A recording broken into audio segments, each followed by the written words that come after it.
Welcome to My Steel Commodity Flux, the podcast where we track the trends, turns, and turbulence shaping global commodity markets. This is Nikki Fu, Commercial Director at My Steel Global, responsible for growth strategy across our new business sectors. Before we dive into the latest market developments, let's briefly revisit the key points from our previous discussion. In our last episode, we highlighted 3 areas worth watching: downside risks in crude oil, increasing import availability, and a market becoming increasingly dependent on petrochemical demand as seasonal weakness in combustion demand persisted. Looking back at June 5th to 11th, much of that framework played out as expected. Crude oil price moved lower as geopolitical concerns eased. Combustion demand remained subdued, in line with the seasonal trend we've discussed over recent episodes. At the same time, petrochemical demand showed further improvement, supported by higher PDH operating rates and stronger propane consumption. However, China's domestic LPG market has outperformed international benchmarks despite soft demand fundamentals. So the key question today is, why did China's LPG market outperform expectations? And what does that tell us about the balance between supply, demand, and inventories heading into the third week of June? To help us unpack that, we're joined once again by Ibo, lead LPG analyst at MySteel Oilchem. Ibo, welcome back. Thank you, Nikki. It's great to be here. Let's begin with the international market. In our previous discussion, we talked about downside risks for crude oil, and that scenario largely materialized. What drove the shift in sentiment across the energy complex? The biggest change was the market's reassessment of geopolitical risk.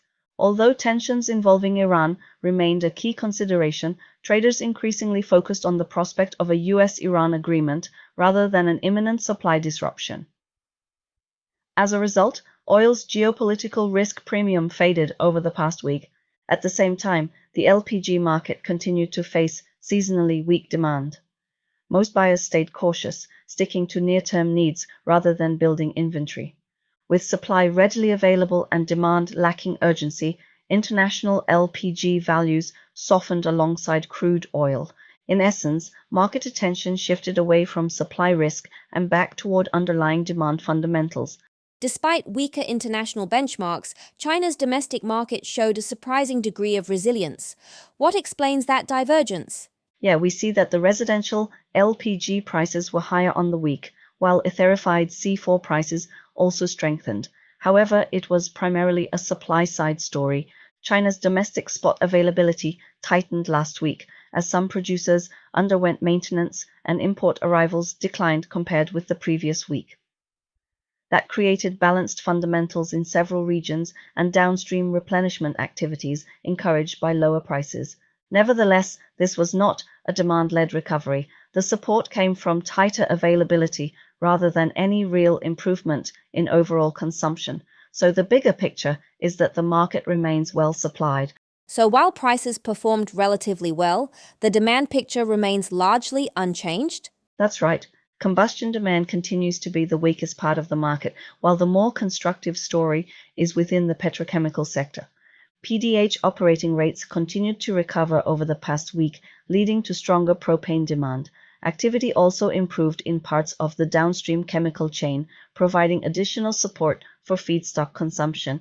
That said, petrochemical demand alone is not yet strong enough to tighten the overall market balance. What we're seeing is partial improvement rather than broad-based demand growth.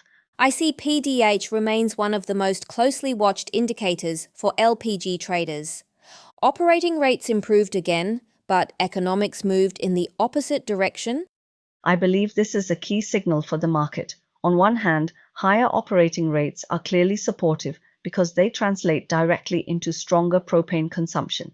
On the other hand, profit margins have weakened significantly. Many operators are still facing negative economics as feedstock costs remain elevated relative to propylene values and downstream demand stays subdued. Demand is improving, but profitability remains a concern.